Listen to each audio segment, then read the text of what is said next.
ओम शांति। आज 27 अप्रैल 2024 की ईश्वरीय महावाक्य मुरली का सार। मीठे बच्चे, तुम आए हो बाप से हेल्थ, वेल्थ, हैप्पीनेस का वर्षा लेने। ईश्वरीय मत पर चलने से ही बाप का वर्षा मिलता है।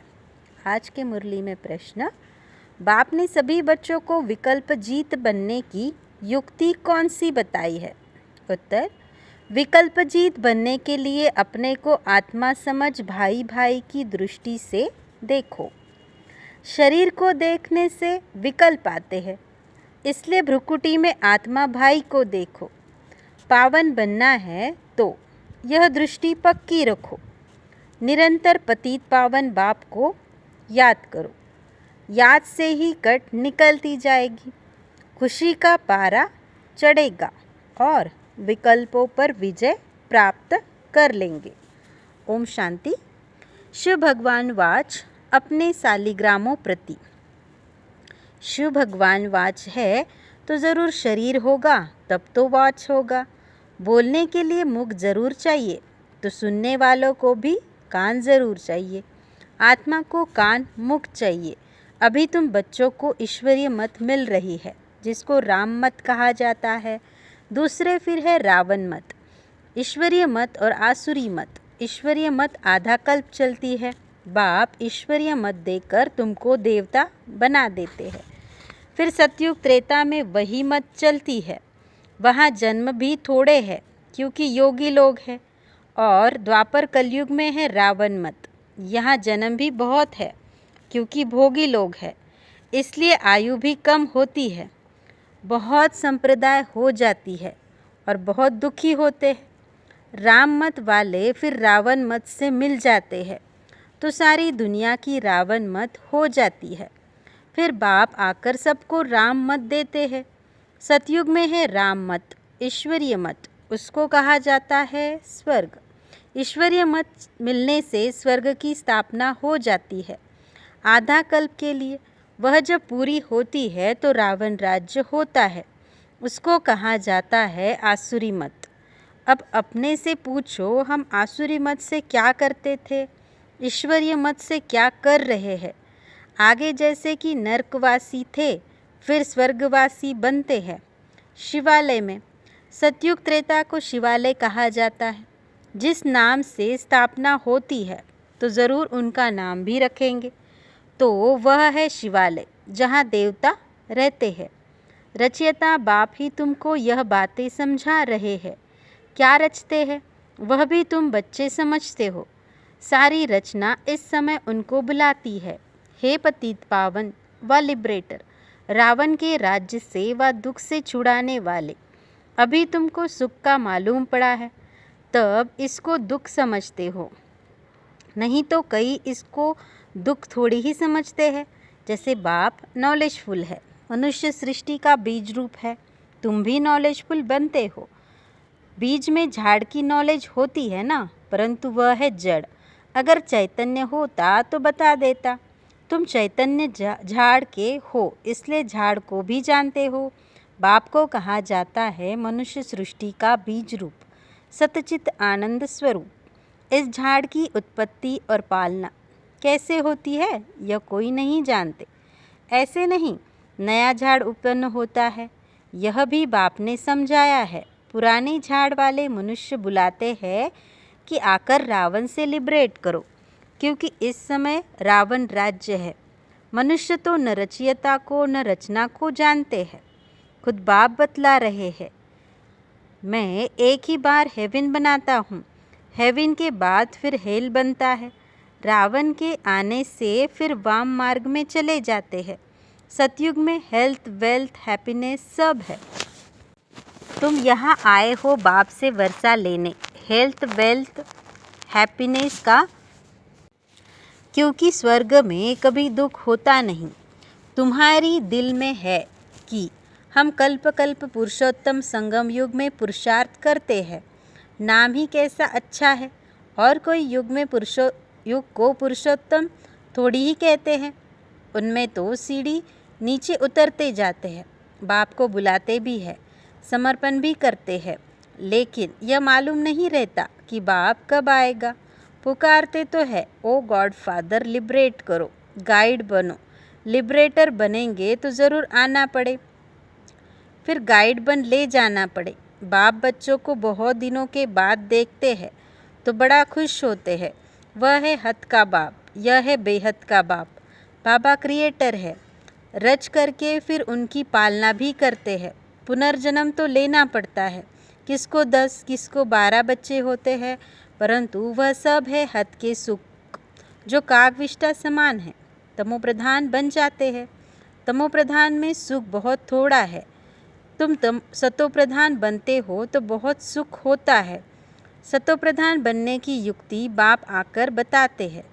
बाप को ऑलमाइटी अथॉरिटी कहा जाता है। मनुष्य समझते हैं गॉड ऑलमाइटी अथॉरिटी है तो जो चाहे सो कर सकते हैं, मरे को जिंदा कर सकते हैं। एक बार कोई ने लिखा, अगर आप भगवान हैं तो मक्खी को जिंदा कर दिखाओ। ऐसे ढेर प्रश्न पूछते हैं।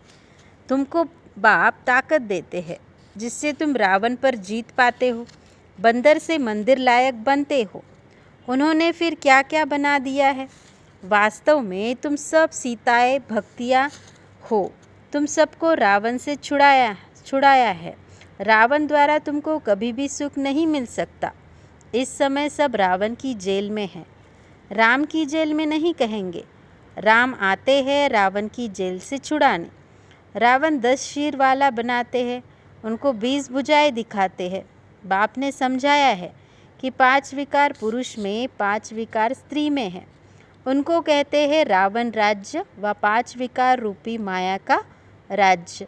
ऐसे नहीं कहेंगे इनके पास बहुत माया है, माया का नशा चढ़ा हुआ है। नहीं, धन को माया नहीं कहेंगे, धन को संपत्ति कहा जाता है। तुम बच्चों को संपत्ति आदि बहुत मिलती है, तुमको कुछ भी मांगने की दरकार नहीं, क्योंकि यह तो पढ़ाई है। पढ़ाई में मांगना होता है क्या? टीचर जो पढ़ाएंगे वह स्टूडेंट पढ़ेंगे, जितना जो पढ़ेंगे उतना पाएंगे। मांगने की बात नहीं, इसमें पवित्रता भी चाहिए। एक अक्षर की भी वैल्यू देखो कितनी है। पद्मा पदम, बाप को पहचानो, याद करो। बाप ने पहचान दी है। जैसे आत्मा बिंदी है वैसे मैं भी आत्मा बिंदु हूँ। वह तो एवर पवित्र है। शांति ज्ञान पवित्रता का सागर है। एक की ही महिमा है। सबका पोजीशन अपना अपना होता है। नाटक भी बनाया है। कन कन में भगवान। जिन्होंने नाटक देखा होगा वह जानते होंगे। जो महावीर बच्चे हैं उनको तो बाबा कहते हैं। तुम भल कहाँ भी जाओ, सिर्फ साक्षी हो, देखना चाहिए। अभी तुम बच्चे राम राज्य स्थापन कर रावण राज्य को खलास कर देते हो। यह है बेहद की बात। वह कहानियाँ हद की बना दी है। तुम हो शिव शक्ति सेना। शिव ऑलमाइटी है ना। शिव की शक्ति लेने वाले शिव की सेना तुम हो। उन्होंने भी फिर शिव सेना नाम रखा है। अब तुम्हारा नाम क्या रखे? तुम्हारा तो नाम रखा है प्रजापिता ब्रह्मा कुमार कुमारिया। शिव की तो सभी संतान हैं। सारी दुनिया की आत्माएं उनकी संतान हैं। शिव से तुमको शक्ति मिलती है। शिव बाबा तुमको ज्ञान सिखाते हैं, जिससे तुमको इतनी शक्ति मिलती है जो आधा कल्प तुम सारे विश्व पर राज्य करते हो। तुम्हारी यह है योग बल की शक्ति और उन्हों की है बाहुबल की। भारत का प्राचीन राजयोग गाया हुआ है। चाहते भी है भारत का प्राचीन योग सीखे, जिससे पैराडाइज स्थापन हुआ था। कहते भी है क्राइस्ट से इतने वर्ष पहले पैराडाइज था। वह कैसे बना? योग से। तुम हो प्रवृत्ति मार्ग वाले सन्यासी। वह घर बार छोड़ जंगल में चले जाते हैं। ड्रामा अनुसार हर एक को पाठ मिला हुआ है। इतनी छोटी सी बिंदी में कितना पाठ है, इसको कुदरत ही कहेंगे। बाप तो एवर शक्तिवान गोल्डन एजेड है। अभी तुम उनसे शक्ति लेते हो। यह भी ड्रामा बना हुआ है। ऐसे नहीं कि 1000 सूर्यों से तेजोमय है। वह तो जो जिसका भाव बैठता है तो उस भावना से देखते हैं, आंखें लाल लाल हो जाती है। बस करो, हम सहन नहीं कर सकते। बाप कहते हैं वह सब भक्ति मार्ग के संस्कार है। यह तो नॉलेज है, इसमें पढ़ना है। बाप टीचर भी है, पढ़ा रहे हैं। हमको कहते हैं तुमको तमो प्रधान से सतो प्रधान बनना है। बाबा ने समझाया है, हियर नो इविल। मनुष्यों को पता नहीं है कि यह किसने कहा। पहले बंदर का चित्र बनाते थे, अभी मनुष्यों का बनाते रहते हैं। बाबा ने भी नलिनी बच्ची को बनाया था। मनुष्यों को भक्ति का नशा कितना है। भक्ति का राज्य है ना, अभी होता है ज्ञान का राज्य। फर्क हो जाता है। बच्चे जानते हैं बरोबर, ज्ञान से बहुत सुख होता है, फिर भक्ति से सीढ़ी नीचे उतरते हैं। हम पहले सतयुग में जाते थे, फिर जू मिसल नीचे उतरते हैं। 1250 वर्ष में 2 कला कम होती है। चंद्रमा का मिसाल है। चंद्रमा को ग्रहण लगता है, कलाएं कम होने लगती है, फिर धीरे धीरे कलाएं बढ़ती है तो 16 कला होता है। वह है अल्पकाल की बात। यह तो है बेहद की बात। इस समय सभी पर राहु का ग्रहण है। ऊंचे ते ऊंच है बृहस्पति की दशा, नीचे में नीची है राहु की दशा। एकदम देवाला निकाल देते हैं। बृहस्पति की दशा से हम चढ़ते हैं। वह बेहद के बाप को जानते नहीं हैं। अब राहु की दशा तो सब पर बरोबर है, यह तुम जानते हो और कोई नहीं जानते। राहु की दशा ही इंसॉल्वेंट बनाती है। बृहस्पति की दशा से सॉल्वेंट बनते हैं। भारत कितना सॉल्वेंट था? एक ही भारत था। सतयुग में राम राज्य पवित्र राज्य होता है, जिसकी महिमा होती है।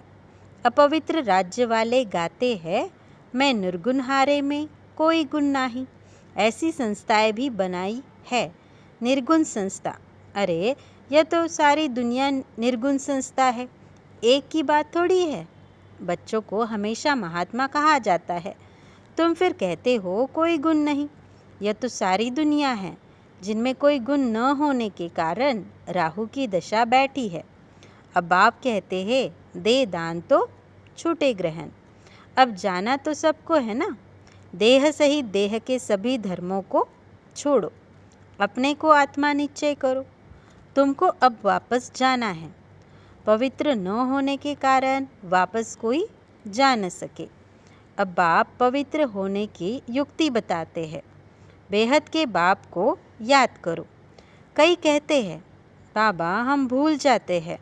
बाप कहते हैं मीठे बच्चों, पतित पावन बाप को तुम भूल जाएंगे तो तुम पावन कैसे बनेंगे? विचार करो कि यह क्या कहते हो। जानवर भी ऐसे नहीं कहेंगे कि हम बाप को भूल जाते हैं। तुम क्या कहते हो?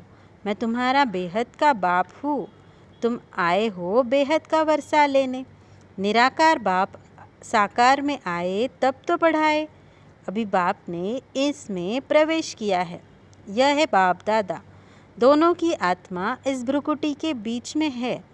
तुम कहते हो बाप दादा, तो ज़रूर दोनों आत्माएं होगी, शिव बाबा और ब्रह्मा की आत्मा। तुम सब बने हो प्रजापिता ब्रह्मा कुमार कुमारियाँ। नॉलेज तुमको मिलती है तो जानते हो हम भाई भाई है।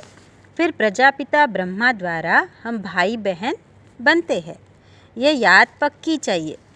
परंतु बाबा देखते हैं कि बहन भाई में भी नाम रूप की कशिश होती है। बहुतों को विकल्प आते हैं। अच्छा शरीर देखकर विकल्प आते हैं। अब बाप कहते हैं अपने को आत्मा समझ, भाई भाई की दृष्टि से देखो। आत्माएं सब ब्रदर्स है।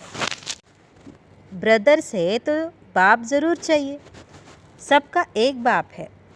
सभी बाप को याद करते हैं। अभी बाप कहते हैं सतो प्रधान बनना है तो माँ में कम याद करो। जितना याद करेंगे तो कट निकलती जाएगी। खुशी का पारा चढ़ेगा और कशिश होती रहेगी। नंबरवार पुरुषार्थ अनुसार। अच्छा, मीठे मीठे सिकिलदे बच्चों प्रति माता पिता बाप दादा का याद प्यार और गुड मॉर्निंग। रूहानी बाप की रूहानी बच्चों को नमस्ते। आज के मुरली में धारणा के लिए मुख्य सार है, पहला, पढ़ाई पर पूरा ध्यान देकर स्वयं को संपत्तिवान बनाना है, कुछ भी मांगना नहीं है। एक बाप की याद और पवित्रता की धारणा से पद्मा पदम पति बनना है। दूसरा, राहु के ग्रहण से मुक्त होने के लिए विकारों का दान देना है। हियर नो इविल, जिन बातों से सीढ़ी नीचे उतरे, निर्गुण बने, उन्हें बुद्धि से भूल जाना है। आज का मधुर वरदान, पहले आप के मंत्र द्वारा सर्व का सम्मान प्राप्त करने वाले निर्माण सो महान भव। अर्थ है, यही महामंत्र सदा याद रहे कि निर्माण ही सर्व महान है। पहले आप करना ही सर्व से स्वमान प्राप्त करने का आधार है।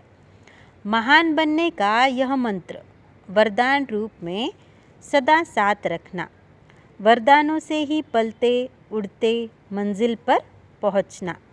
मेहनत तब करते हो जब वरदानों को कार्य में नहीं लगाते। अगर वरदानों से पलते रहो, वरदानों को कार्य में लगाते रहो, तो मेहनत समाप्त हो जाएगी।